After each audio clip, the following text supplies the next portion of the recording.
एक कहावत तो आपने भी सुनी होगी, जैसा खाएं अन्न वैसा हो मन। तो ये जो कहा जाता है कि हम जैसा खाएंगे वैसे ही हो जाएंगे, या जैसा हम खाते हैं हमारे आचार हमारे विचार बिल्कुल वैसे ही होते हैं। पुराने समय में कहा जाता था कि बोया पेड़ बबूल का तो आम कहां से पाए। अगर हम आजकल जो खाने पीने का ट्रेंड चल रहा है उसको नहीं सुधारेंगे तो निश्चित ही जो हम खा रहे हैं, जितना ज्यादा हम खा रहे हैं और जैसा हम खा रहे हैं, हमको रिजल्ट भी वैसा ही मिलना चालू होगा। तो ये जो कहा जाता है जैसा खाएं अन्न वैसा हो मन, आयुर्वेद में बहुत क्लियरली एक चीज कही गई है कि शरीर 7 धातुओं से मिलकर के बना हुआ है, और अगर हम इस 7 धातुओं से मिलकर के बने हुए शरीर के सिद्धांत को समझ लें तो हम ये पूरे तरीके से समझ जाएंगे कि केवल खाना पीना अच्छे तरीके से सुधार लिया जाए और फिर उसको पचाने के लिए थोड़े व्यायाम की व्यवस्था कर ली जाए तो हम पूरे तरीके से स्वस्थ रह सकते हैं। आयुर्वेद का जो सप्त धातु सिद्धांत है उसमें कहा जाता है रसो रक्तः ततो मासः मासोन मेद प्रजायते मेद सो अस्थि अस्थि सो मज्जा और मज्जा शुक्र प्रजायते। तो ये जो है ये 7 धातुएं हैं जिसमें रस रक्त मांस मेद अस्थि मज्जा और शुक्र, ये 7 चीजें हैं। अब इन 7 से ही पूरा शरीर मिलकर के बना हुआ है, और इन 7 में पहली अकेली जो रस धातु है वो रक्त को बनाती है, और पहली 2 मिलकर के मांस को बनाती हैं, फिर पहली ये तीनों मिलकर के मेद बनाती हैं, फिर ये 4 मिलकर के अस्थि बनाती हैं, और फिर ये 5 मिलकर के मज्जा बनाती हैं, और फिर ऐसे करके जब 6 मिलते हैं तब शुक्र का निर्माण करती हैं। तो इस तरीके से ये पूरे शरीर का निर्माण हुआ, और अगर ऐसे शरीर मिलकर के बना हुआ है तो निश्चित ही जैसा हम रस खाएंगे वैसा, रस मतलब हम क्या खा रहे हैं, रस के रूप में आहार खा रहे हैं। तो जो अन्न है वो हमने किसके रूप में खाया, आहार रस के रूप में, क्योंकि जो रस बना वो किससे बना, आहार से बना। तो जैसा आहार हमने अन्न या फिर आहार जैसा हमने खाया वैसा क्या बनेगा, वैसा रस बनेगा, और जैसा रस बनेगा वैसा ही रक्त बनेगा, क्योंकि रसो रक्त, आयुर्वेद कहता है इस चीज को कि रस से रक्त बना है, रसो रक्त ततो मासः, फिर तुरंत मांस बनता है। तो जैसा रक्त बनेगा वैसा ही मांस बनेगा। ततो मांस मांसोन मेद प्रजायते, मांस से मेद बनता है, तो जैसा मांस होगा वैसा ही मेद बनेगा। मेद सो अस्थि, जैसा मेद होगा वैसी ही अस्थि बनेगी, क्योंकि मेद से अस्थि बनती है। अस्थि सो मज्जा, जैसी अस्थि होगी वैसी ही अस्थि मज्जा बनेगी, क्योंकि अस्थि से ही अस्थि मज्जा का निर्माण हो रहा है, और उसके बाद फिर शुक्र बनेगा। तो ये जो है ये पूरा सिद्धांत है। इस पूरे सिद्धांत में कहा गया कि जैसा खाएं अन्न, जैसा लेंगे आहार, वैसा बनेगा रस, और जैसा रस बनेगा इसका मतलब रस से लेकर के शुक्र तक वैसा ही सब कुछ बनेगा, और रस से लेकर के शुक्र तक सारी चीजों को क्या बोला जा रहा है, शरीर बोला जा रहा है। इसको तन बोलते हैं। तो बोला जाता है जैसा खाएं अन्न वैसा हो तन। अब जैसा तन होगा, कहा जाता है स्वस्थ शरीर में ही स्वस्थ मन का वास होता है। तो स्वस्थ शरीर में ही स्वस्थ मन का वास होता है। अगर शरीर कैसा खाएंगे, हम जैसा खाएंगे वैसा ही बनेगा।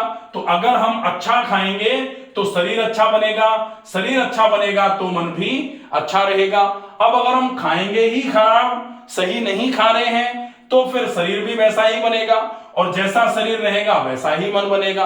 तो फिर डिपेंड करता है कि हमको अपने शरीर को कैसा रखना है, उसके अनुरूप हमको आहार लेने की आवश्यकता है। अगर आहार हम ले रहे हैं सही तरीके से नहीं ले रहे हैं, या फिर सही मात्रा नहीं है आहार की, या फिर हमने सही समय पर नहीं लिया है, और या फिर आहार के कंटेंट जो हमको नहीं खाने थे वो हैं, तो निश्चित ही आहार अशुद्धि हो जाएगी।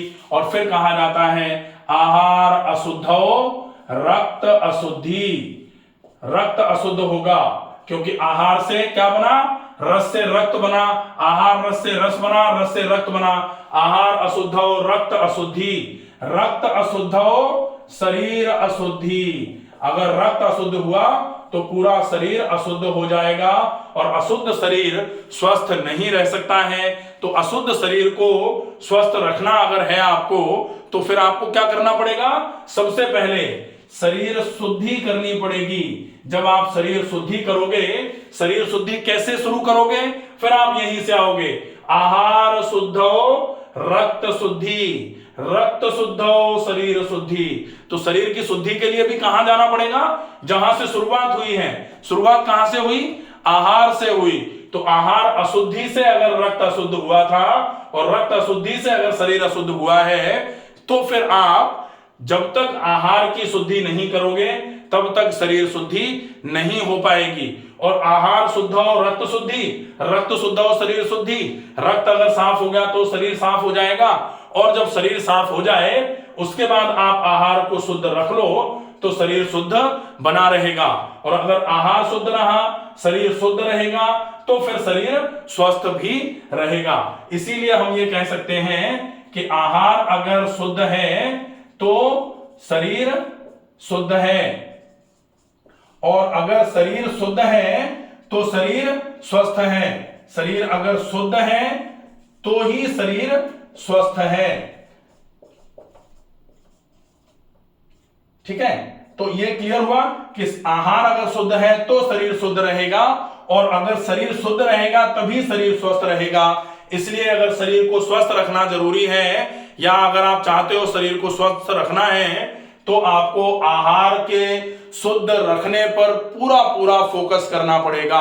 अगर आप चाहें कि खाने में तो हम अपने हिसाब से खाएंगे, खाने में मत टोका करो हमको, खाना तो जो हमें मन आए वो खाने दो, और फिर हम चाहें कि हमारी लालसा है, हमारी इच्छा है कि हम स्वस्थ बने रहें, तो अगर हमारे मन में ही शुद्ध खाना खाने की है तो कोई बात नहीं, हम अपने मन का खा सकते हैं। लेकिन अगर अशुद्ध खाना खाने की मन में आ रही है तो फिर हमें अपने मन को समझाना पड़ेगा, या फिर मन को मार करके अशुद्ध खाना खाने से बचना पड़ेगा। यही चीज है, बिल्कुल कंफर्म है। अगर आप इस पूरे सिद्धांत को समझ लेते हैं तब फिर आपको यह कंफर्म हो जाएगा कि आहार अगर आपने सही नहीं रखा तो निश्चित ही आप पूरे तरीके से कभी भी स्वस्थ नहीं रह सकते हैं।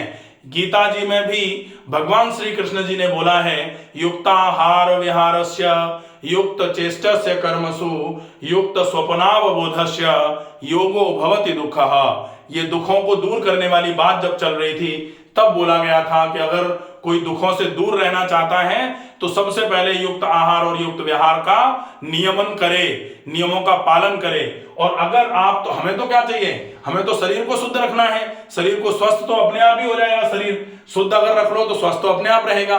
तो जो लोग कहते हैं कि शरीर में रोग क्यों आ रहे हैं, वो ये समझें कि शरीर अशुद्ध हो रहा है इसलिए शरीर में रोग आ रहे हैं, और शरीर के रोगों को दूर करना है तो एकमात्र साधन है कि आप कैसे भी करके अपने शरीर को शुद्ध कर दो। शुद्ध करते ही, जैसे ही शरीर शुद्ध होगा, सारे के सारे रोग शरीर को छोड़ करके स्वतः ही भागना चालू हो जाएंगे। और निश्चित ही ये जो बोला जाता है बॉडी हील्स इटसेल्फ, ये बहुत ही कारगर प्रिंसिपल है कि शरीर स्वतः अपने आप को सही करता है। आपको तो सिर्फ शरीर को फेवरेबल कंडीशंस पहुंचाने की, फेवरेबल एटमॉस्फेयर देने की आवश्यकता है। Body heals itself, the work of physician is to help the body, not to treat the body. जैसे जब हड्डी टूट जाती है तो हम लोगों का, डॉक्टर्स का काम क्या होता है, प्लास्टर बांध दो, हड्डी को आपस में जोड़ करके छोड़ दिया, अब मिला करके छोड़ दिया, वो जुड़ेगी अपने आप। जैसे आप दो लकड़ियों को मिला करके छोड़ दो, आप जिंदगी भर उसको कपड़े से या प्लास्टर से बांध के रखना, जब आप प्लास्टर खोलोगे तो लकड़ी अलग अलग ही निकलेगी। लेकिन हड्डी के साथ ऐसा नहीं होता। अगर हड्डी आपने ऐसे जोड़ करके रखी है और प्लास्टर बांधा है तो लगभग 45 दिन के बाद हड्डी जुड़ जाएगी। आप प्लास्टर खोल दो बेशक, लेकिन यह हड्डी बिल्कुल फिक्स जुड़ जाएगी। ये तासीर है शरीर की, ये ताकत है शरीर की कि अगर हम शरीर को थोड़ी सी फेवरेबल कंडीशंस दे दें तो शरीर ये कर सकता है, टूटी हुई हड्डी को जब जोड़ सकता है तो छोटे मोटे वायरस बैक्टीरियाज को तो ऐसे करके शरीर में से बाहर निकाल देगा। लेकिन शरीर की ताकत ज्यादा होनी चाहिए। अगर शरीर की ताकत ज्यादा नहीं होगी तो निश्चित ही शरीर धराशायी हो जाता है। तो शरीर धराशायी ना हो इसके लिए शरीर की ताकत को बढ़ाना है। ताकत को बढ़ाने के लिए शरीर में अच्छा शुद्ध आहार लेने की आवश्यकता है। और इसीलिए जो बोला जाता है कि जैसा खाएं अन्न वैसा हो मन, अच्छा खाएंगे तो शरीर और मन दोनों ही बहुत अच्छे रहेंगे। आशा है ये वीडियो पसंद आएगा, ज्यादा से ज्यादा लोगों तक इस वीडियो को पहुंचाया जाए ताकि ज्यादा से ज्यादा लोग आहार की महत्वता को समझ पाएं और जो उल्टा सीधा खा रहे हैं, बाजार का खा रहे हैं, उल्टा सीधा बना बना करके घर पे खा रहे हैं, मैदे का बहुत ज्यादा उपयोग हो रहा है, मिर्च मसाले खाए जा रहे हैं, ओवर ईटिंग करी जा रही है, रात रात को उठ करके खाना खाया जा रहा है, ये बिल्कुल अवॉइड हो जाना चाहिए। स्वस्थ रहिए, सुरक्षित रहिए। धन्यवाद।